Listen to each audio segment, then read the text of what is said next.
됨과 행함. 지면이 좁아서 원래 되는 것과 행하는 것, 이게 제목인데 됨과 행함이라고 해서 함께 은혜 받기를 원합니다.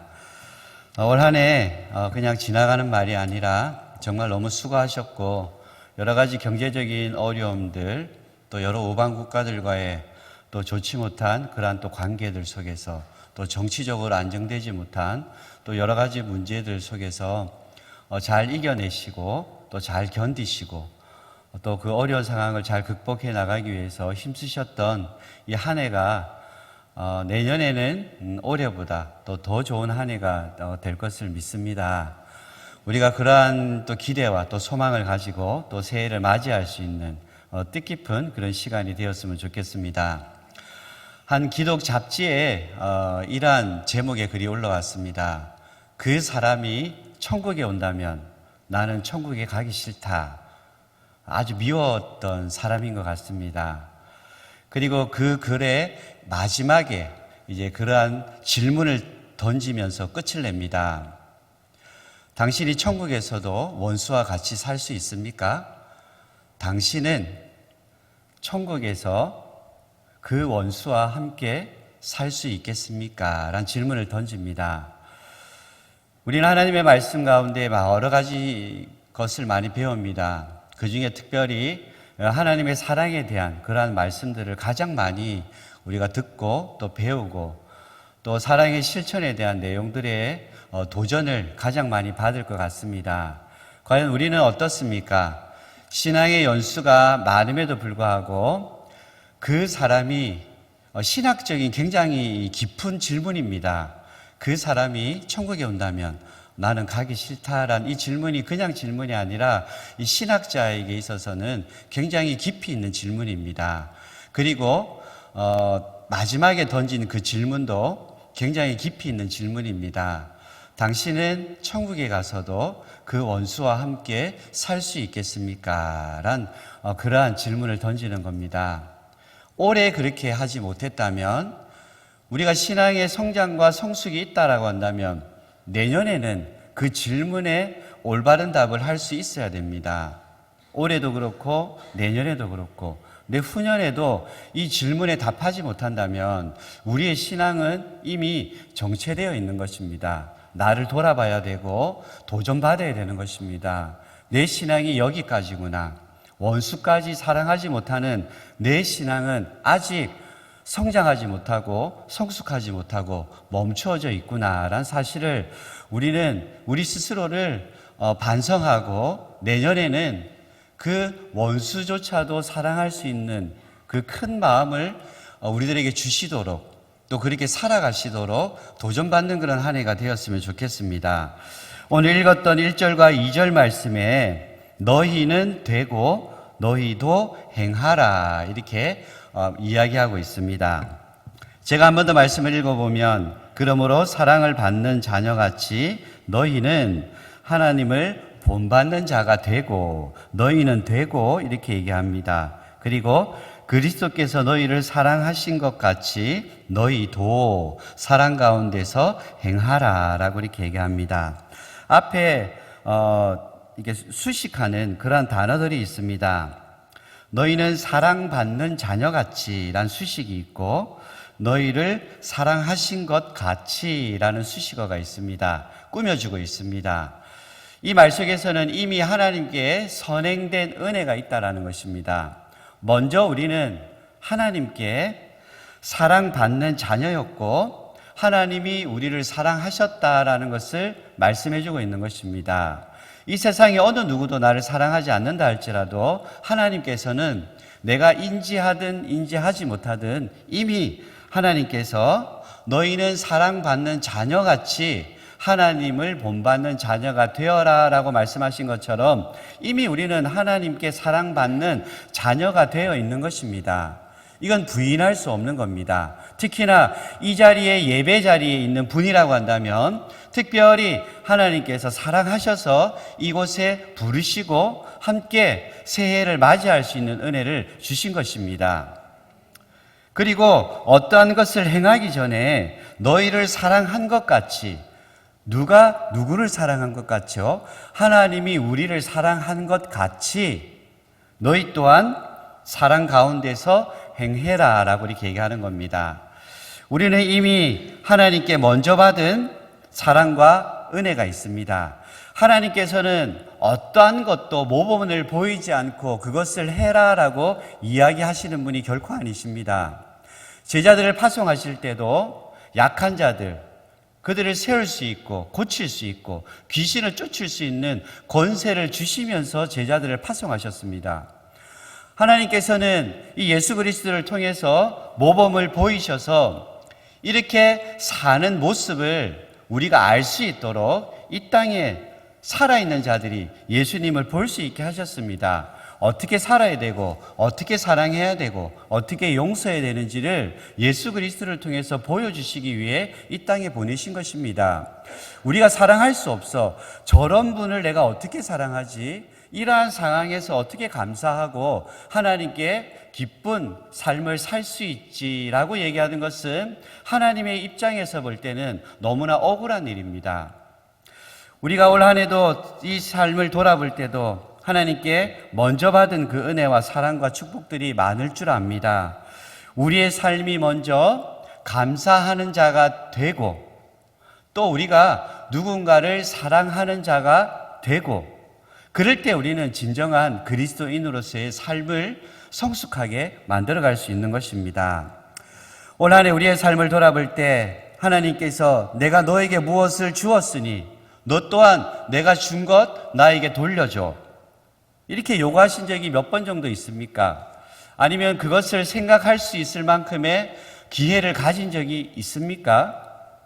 조용한 가운데 하나님 앞에 기도하면서 아니면 오늘 예배 자리 나오기 전에 올 한 해를 돌아보면서 우리가 정말 올 한 해 내가 살면서 하나님 주신 그 은혜가 무엇인지 깊이 있게 생각하고 또 그것이 무엇이었는지 발견하기 위해서 노력했던 그러한 시간들이 우리들에게 있는지 모르겠습니다.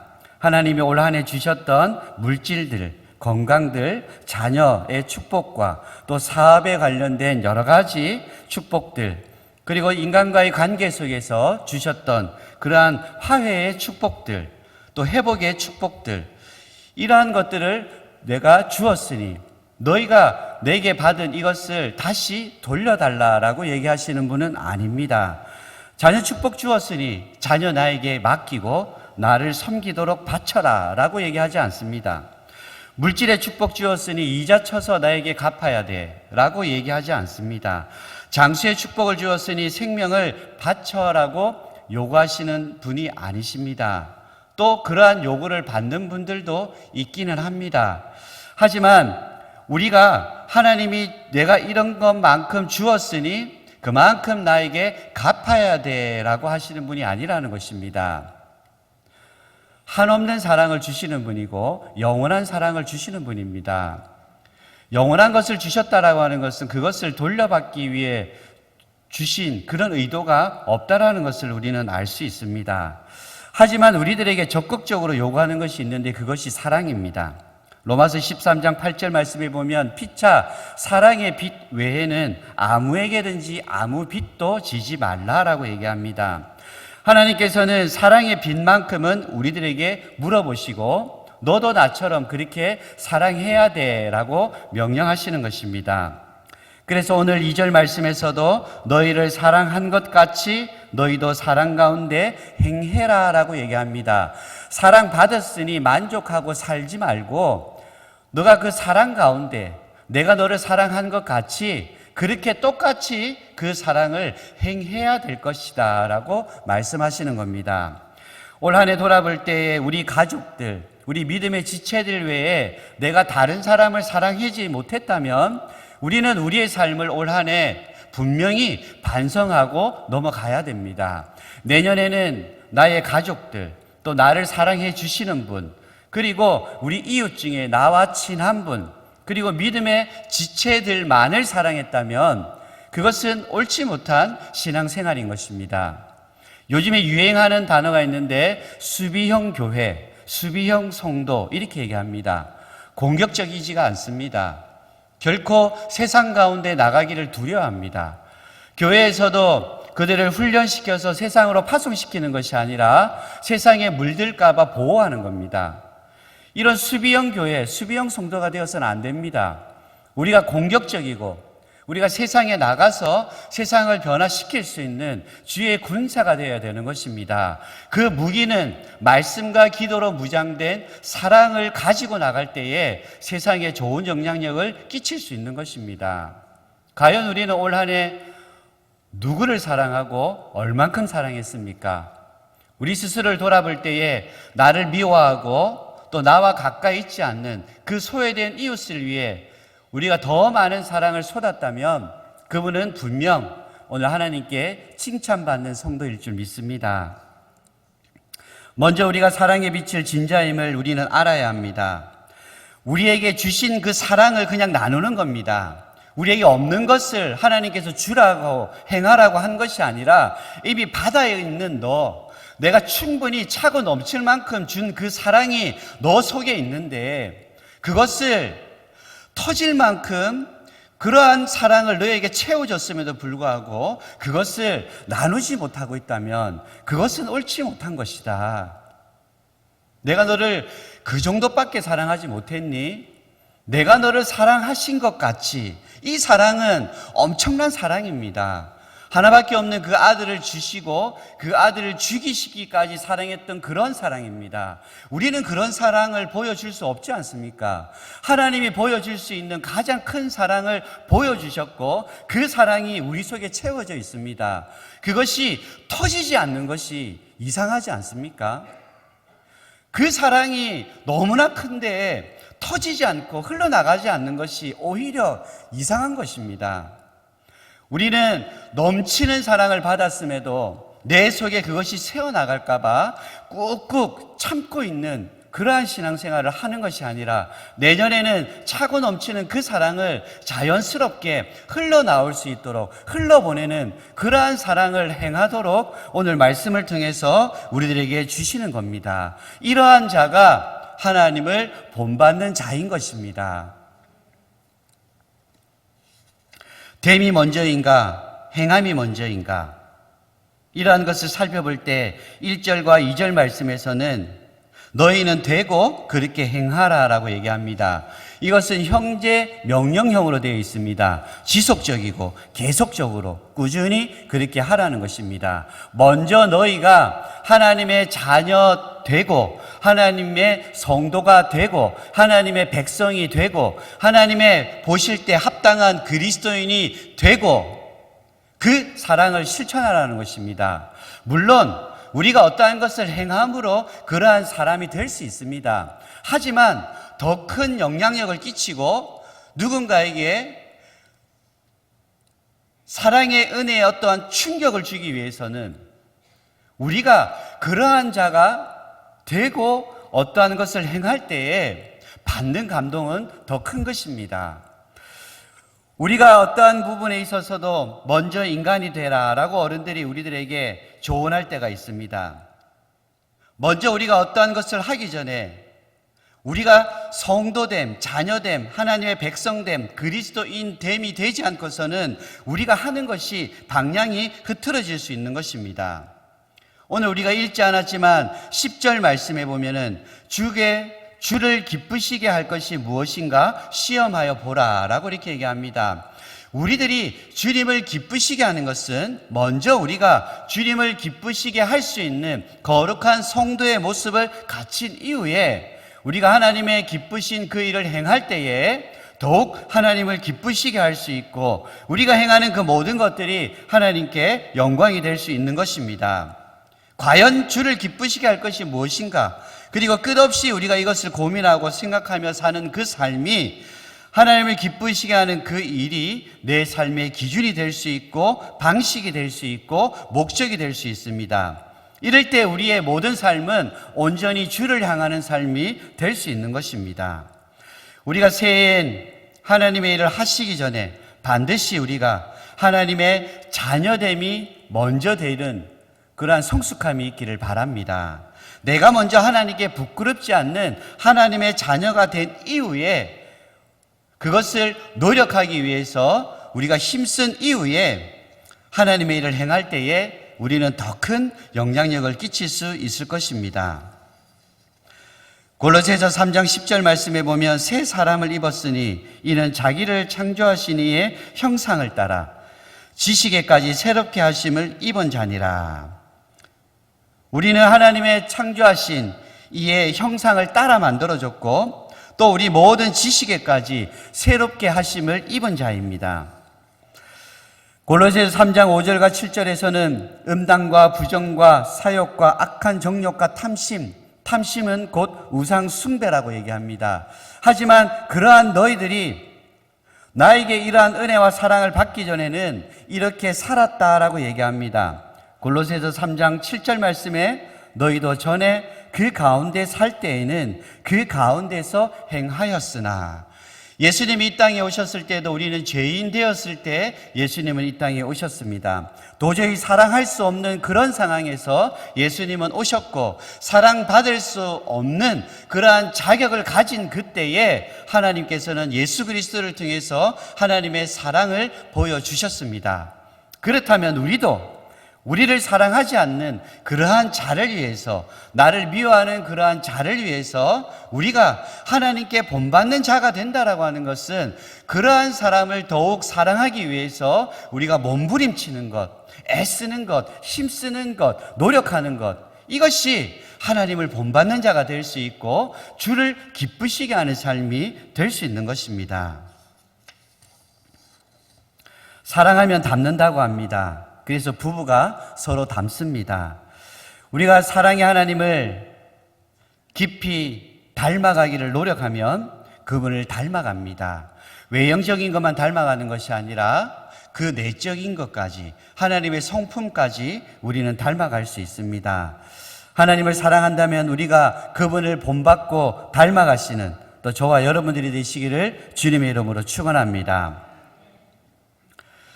오늘 1절 말씀에 읽었던 하나님을 본받는 자, 이것은 모방자라고 이렇게 해석할 수 있습니다. 성도는 하나님의 속성을 그대로 모방하는 자가 되어야 합니다. 똑같이 모방해 나갈 때 그와 닮아서 나중에는 내가 그렇게 하고 싶지 않아도 그렇게 행하는 모습들이 나오게 되는 것입니다. 자녀들이 부모님의 모습들을 보고 살면서 부모님을 닮아가듯이 우리도 하나님의 말씀만 그냥 보는 것이 아니라, 아는 믿음이 아니라 행하는 믿음, 따르는 믿음을 통해서 하나님을 더욱 닮아갈 수 있는 겁니다. 야고보서에서 얘기하는 행함이 없는 그 믿음은 다르게 얘기하면 따르는 믿음인 것입니다. 아는 믿음을 얘기하는 겁니다. 아는 믿음으로는 구원받을 수 없다라고 꾸짖고 있는 겁니다. 너희들이 과연 그것을 안다면 그렇게 행해야 되는 게 맞다라는 것입니다. 그래서 행함이 없는 그 믿음은 안다면 따르는 믿음으로까지 이어져야 되는 것입니다. 순종해야 된다라는 것입니다. 그래서 우리가 하나님을 닮아간다고 하는 것은 하나님을 아는 것으로 끝나는 것이 아니라 하나님을 닮은 사람으로서 순종하고 따르는 믿음에까지 실천하고 행하는 데까지 이루어져야 하는 것입니다. 이스라엘 백성들이 하나님을 아는 지식이 없어서 망했다라는 겁니다. 우리 하나님을 아는 것도 중요하지만 알면 그분의 성품과 그분의 행함대로 우리가 이 세상에서, 가정에서, 직장에서, 사업장에서 행하는 그러한 믿음과 실천들이 없어서는 우리가 하나님을 안다라고 할 수 없다라는 것입니다. 오늘 본절 말씀에 보면은 자녀같이라고 얘기합니다. 단지 창조주가 피조물에 비교하는 것이 아니라 가족과의 관계처럼 아주 가까운 관계, 친밀한 관계로 얘기하고 있습니다. 우리가 읽지 않았지만 4장 30절 말씀에 보면 하나님의 자녀됨을 확실히 약속하셨습니다. 그것은 너희가 구원의 날까지 인치심을 받았느니라. 너희는 구원에 이를 때까지 흔들리지 않는, 너는 내 거야 라고 하는 그러한 인치심을 확실히 받은 성도라는 것입니다. 너는 내 자녀라는 것을 딱 도장을 찍어서 아무도 거부할 수 없고 부정할 수 없는 그러한 상황을 만든 겁니다. 그렇다면 과연 우리는 주님 앞에 우리 자신을 보일 때에 내가 당신의 자녀입니다라고 하는 인치심 받은 그러한 증거와 증인된 삶을 사냐는 것입니다. 올 한 해 우리의 모습을 돌아볼 때에 너는 내 자녀인 것을 확실히 도장까지 딱 찍어서 증명해 보여주고 있는데 과연 우리 스스로는 하나님 앞에, 주님 앞에 내가 당신의 자녀입니다라고 고백할 수 있는 어떠한 것이 있냐라는 것입니다. 오늘 사랑과 연결한다면 우리가 주님과 같이 사랑하면서 살았는가, 그러한 증거가 있는지 우리의 모습을 돌아볼 필요가 있습니다. 2절 후반절 말씀엔 주께서 우리를 위해서 자신을 버리셨다라고 얘기합니다. 하나님을 본받는 자가 되고 우리가 정말 나를 미워하는 그를 사랑할 수 있는 진정한 하나님의 본받는 자가 되기 위해서는 해야 될 그 일이 이것이다라는 것입니다. 예수님이 자신을 버리셨던 것처럼 우리도 우리 자신을 버린다면 향기로운 제물이 될 수 있고 희생의 제물이 될 수 있다라는 것입니다. 누군가를 사랑하기 위해서는 희생의 대가가 필요합니다. 우리 사랑하는 자녀들을 키울 때에 희생하지 않습니까? 우리 어느 부모든 자녀들을 성장시킬 땐 그만큼의 큰 희생의 대가가 분명히 따릅니다. 그 희생의 대가가 있기 때문에 자녀들이 부모님을 존경하는 겁니다. 나보다 많이 배우지 못했지만 그러한 부모님을 존경하고 때로는 실수하고 또 때로는 내가 보기에 부끄러운 모습들이 있다 할지라도 부모님이다라고 하면 어느 자녀든 그 부모님을 존경하게 되어 있습니다. 무엇 때문에 그것을 존경합니까? 사랑이란 그 희생의 대가에 인해서 부모님을 존경하는 것입니다. 우리가 세상 가운데 무엇으로 변화시키겠습니까? 예수님이 무력으로 세상을 변화시킬 수 있었다면 무력으로 어떠한 것을 할 수 없었던 분은 아닙니다. 하늘의 권세를 가지신 분이 무엇을 못하겠습니까? 하지만 예수님께서는 그 방법을 택하지 않으셨습니다. 사랑이란 방법을 택하셨고 희생이란 방법을 택하셨고 섬김을 방법을 택하셨던 것입니다. 그렇다면 우리도 힘으로, 돈으로, 권력으로, 명예로 세상을 변화시키는 것이 아니라 희생과 사랑의 향기로 세상을 변화시키기를 원하시는 것이 하나님의 뜻이고 하나님의 본받는 자가 된다라고 하는 것은 이러한 희생의 대가가 따를 때에 하나님의 본받는 자가 될 수 있다라는 사실을 우리들에게 알려주는 것입니다. 너무나 거창한 것 같지만 그렇지는 않습니다. 프랑스에 신부님이 계신데 아베 피에르란 신부님이기도 하고 또 사회운동가이기도 합니다. 야, 내가 하나님의 본받는 자가 되기 위해서는 이 엄청난 희생과 이 엄청난 대가가 필요하구나. 야, 나는 도저히 할 수 없어. 이란 것이 아니라 정말 하나님을 본받는 자가 된다라고 하는 것은 정말 작은 것으로도 우리가 섬길 수 있습니다. 아베 피에르 이 신부님은 엠마우스라고 하는 집이 없는 사람들에게 집을 지어주는 그러한 사역을 하게 됩니다. 어느 날도 한 오지에서 이 집을 지어주기 위해서 그곳에 많은 또 성도들과 함께 이게 집을 짓기 위해서 모여 있었습니다. 근데 갑자기 어느 한 사람이 막 뛰어옵니다. 신부님 큰일 났어요. 지금 자기의 생명을 자살하려고 하는 누군가가 있는데 우리가 아무리 말려도 듣지도 않고 지금 위험한 상황을 어떻게 해야 되겠습니까? 라고 신부님을 찾아왔습니다. 신부님은 급하게 뛰어갔습니다. 도착했는데 자기의 목숨을 끊기 그 직전에 도착한 겁니다. 당신이 죽기 전에 내가 왜 당신이 죽는지 내가 정말 그 이유를 꼭 한번 들어보고 싶습니다. 라고 얘기합니다. 그럴 때 그런 얘기합니다. 나는 고아로 버려져서 살았습니다. 너무나 힘들었고 추위 가운데서도 돌봐줄 사람이 아무도 없었습니다. 그래 보육원에 갔는데 보육원에서도 형들에게 많이 맞기도 하고 고생한 얘기들을 하는 겁니다. 그래 보육원을 뛰쳐나왔는데 뛰쳐나오면 어디 갈 데가 있겠습니까? 고아니까. 사회에서도 어렵고 구박당하고 핍박당하고 오해당하고 직장을 구했는데 고아라는 이유로 자기가 하지 않은 억울한 일들을 자기가 또 덮었으면서 또 그 자리를 도망 나와야 되는 그 상황이 끝나지 않고 계속되는 겁니다. 그런 어렵고 힘든 상황 가운데에 아내를 만나서 결혼했습니다. 나는 가정을 이끌면 행복할 줄 알았다라는 겁니다. 그런데 그 아내마저도 그 남자를 버리고 도망가게 됩니다. 빚더미에 앉게 되고 또 빈곤한 가운데 자신이 처음 고아되었던 것과 같이 그 삶이 다시 이어지는 겁니다. 나는 왜 살아야 되는지 의미를 찾을 수 없습니다. 나는 어떠한 인생의 의미가 없는 이 삶을 이제는 끝내고 싶습니다 라고 얘기합니다. 그럴 때 이 아베 피에르 이 신부님은 그에게 얘기합니다. 그러면 당신이 정말 죽기로 작정했다면 딱 한 번만, 나는 집이 없는 그런 사람을 집을 지어주는 그런 일을 하고 있는데 당신이 나를 좀 도와주면 어떻겠습니까? 라고 얘기합니다. 도와달라고 얘기하는 겁니다. 그래서 그분이 그래 죽을 땐 죽더라도 좋은 일 한번 해보고 죽자란 마음으로 도와달라는 그 말에 그 집을 지어주는 그 일을 돕게 됩니다. 나중에 회상하면서 그는 얘기합니다. 신부님이 찾아와서 돈을 주었거나 아니면 나에게 당신 그렇게 살면 안 돼요 하고 훈계했으면 자기는 죽었을 거라고 하는 겁니다. 나를 도와달라는 그 말에 뭔가 내가 누군가에게 도움이 될 수 있다라는 삶의 의미를 발견하고 내가 왜 살아야 되는지 하는 그러한 의미를 발견했다라고 하는 것입니다. 우리가 누군가가 죽어야 될 이유가 있다면 또 살아야 될 이유도 분명히 있을 것입니다.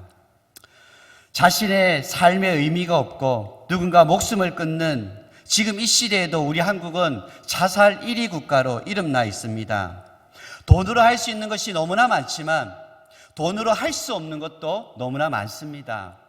이 신부가 그에게 돈을 쥐어주고 이걸로 어떻게 사십시오라고 얘기하고 또 이렇게 살면 안 됩니다라고 훈계하고 조언했다면 그는 목숨을 끊었을 것이다 라고 얘기합니다. 단지 그 신부가 한 것은 하나밖에 없습니다. 당신도 어떠한 것을 할 수 있다라는 삶의 의미를 발견할 수 있는 나를 도와줄 수 있겠습니까? 라고 하는 그 한마디가 사람을 살리는 것입니다. 우리도 나는 가진 것도 없고 배운 것도 없고 지금 내 이런 상황에서 어떤 것을 할 수 없다라고 내 자신을 하나님 앞에 내려놓는 것이 아니라 오히려 지금 이 순간에도 하나님께서는 나를 통해서 어떠한 일을 하기를 원하시는 겁니다. 우리들에게 손을 내밀며 나를 도와줄 수 없겠니? 내가 너에게 부어줬던 그 사랑, 내가 너를 사랑한 것 같이 그 사랑이 너 속에 있는데 그 사랑으로 나의 사랑을 알리는 그 일을 도와줄 수 있겠니? 라고 얘기하는 것입니다. 그것은 어렵지 않지 않습니까? 주님이 주신 것 우리는 나누면 되는 것입니다. 우리가 누군가에게 어떠한 것을 줄 수 없더라도 주님이 나에게 이미 주셨던, 나에게 이미 베풀었던 그 은혜와 사랑과 축복들을 그들에게도 나눌 수 있다면 죽을 이유가 많았던 그런 사람들이 살 이유가 많아질 것이라고 생각됩니다. 우리가 그리스도인이라고 한다면 사람 살리는 일, 영혼 살리는 일이 우리의 가장 큰 책임이고 의무인 것입니다. 우리는 이미 영원한 생명을 가진 자인 것을 확신한다면 우리의 생명은 걱정하지 마십시오. 내가 가지고 있는 그러한 소유물도 걱정하지 마십시오. 그것은 주님이 지키실 것입니다. 주님이 우리들에게 주신 것이 있다면 그것은 나를 위해 쓰는 것이 아니라 타인을 위해 쓰라고 주신 것입니다. 그렇다면 내 삶을 지키기 위해, 내 인생을 지키기 위해서 산다면 오히려 하나님께서는 그것을 내버려 두실 것입니다. 주신 것은 그것을 나누기 위해서 주셨는데 왜 내 삶만을 위해서 살고 내 인생만을 사는 것입니까? 그것은 옳지 않다라는 것입니다. 오늘 1절과 2절 말씀에서도 사랑받는 자녀, 이미 너는 사랑받은 그런 자녀같이 너희는 하나님께 본받는 자가 되어야 되지 않겠느냐?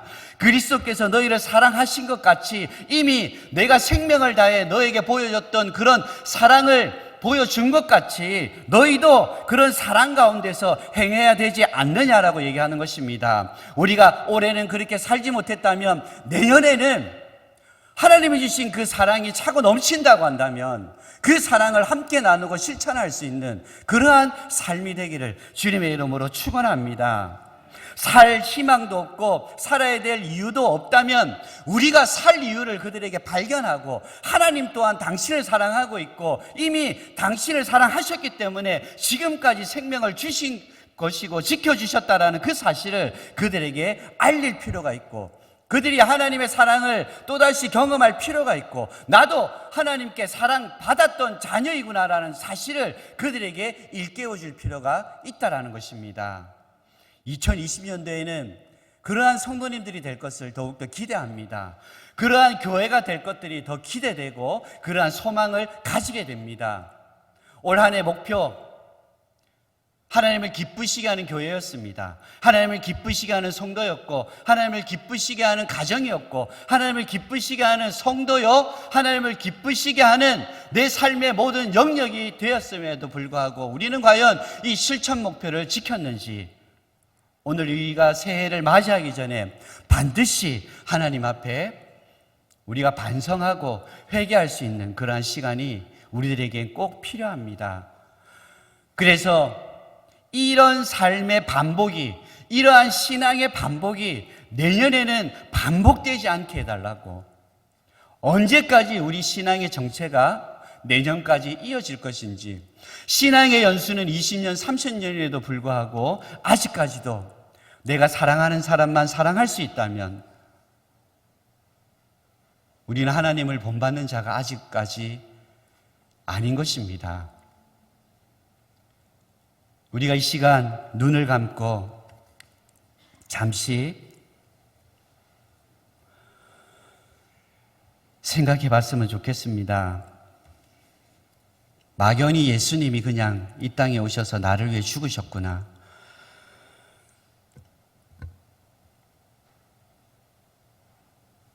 그분이 신임에도 불구하고 단지 그냥 나를 위해 죽으셨구나. 이렇게 쉽게 얘기하지 않습니까? 우리는 어느 누군가를 위해서 장기 하나도 주기를 힘들어합니다.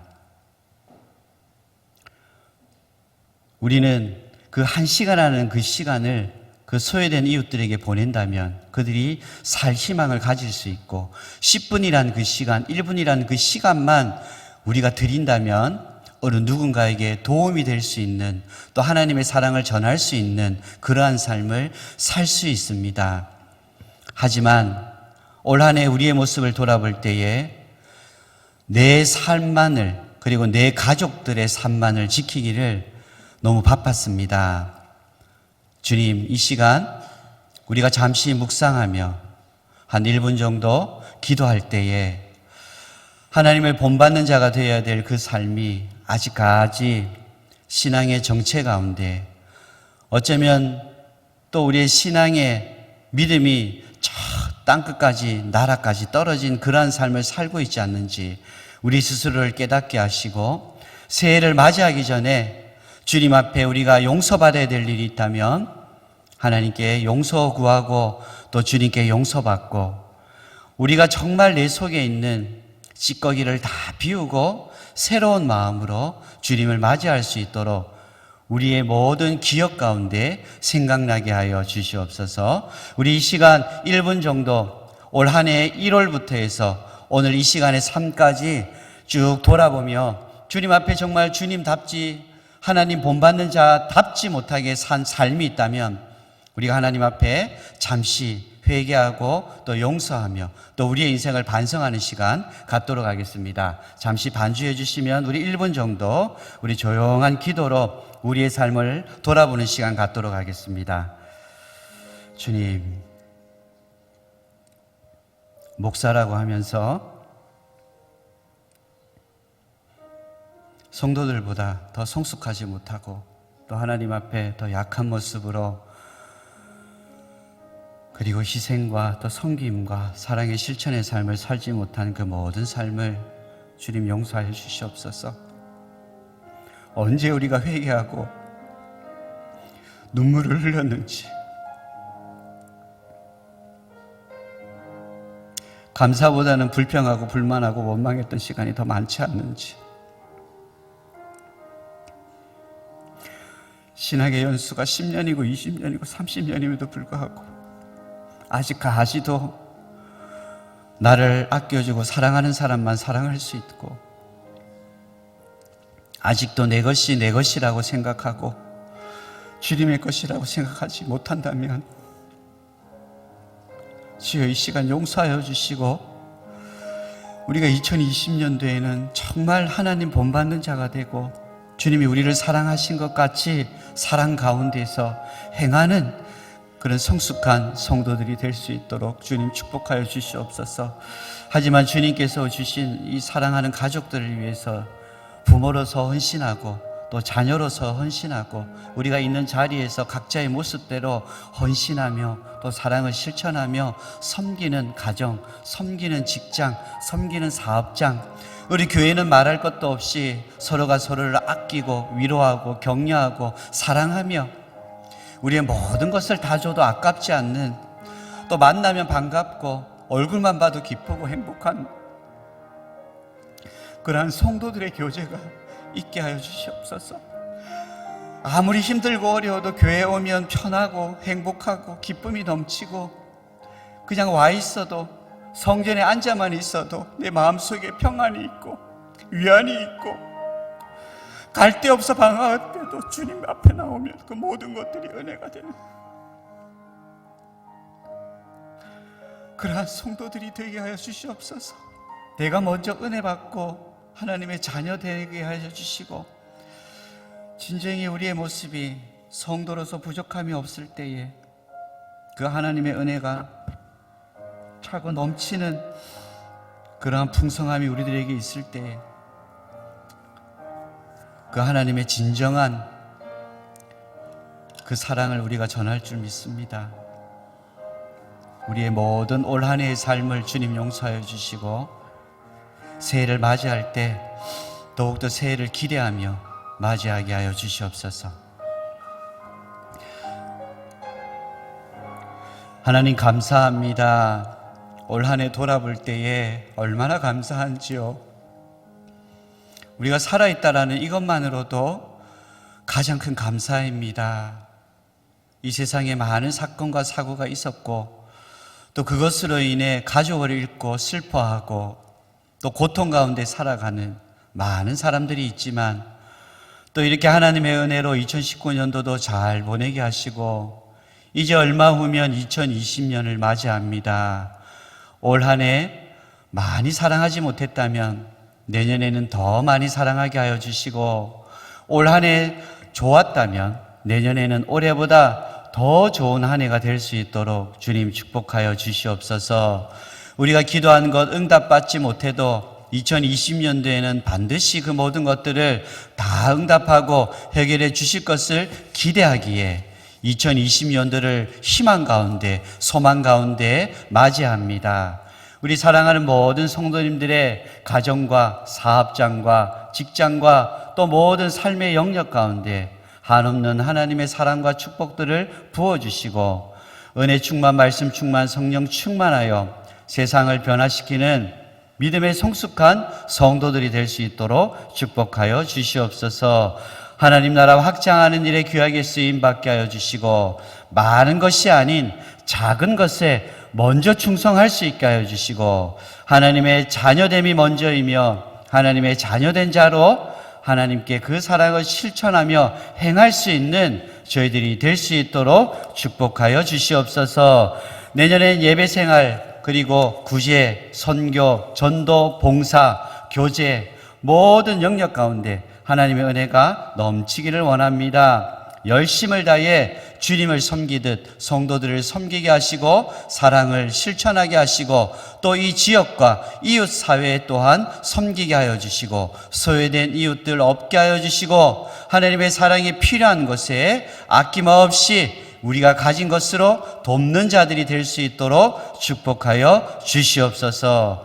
예수님의 이름으로 간절히 기도하옵나이다.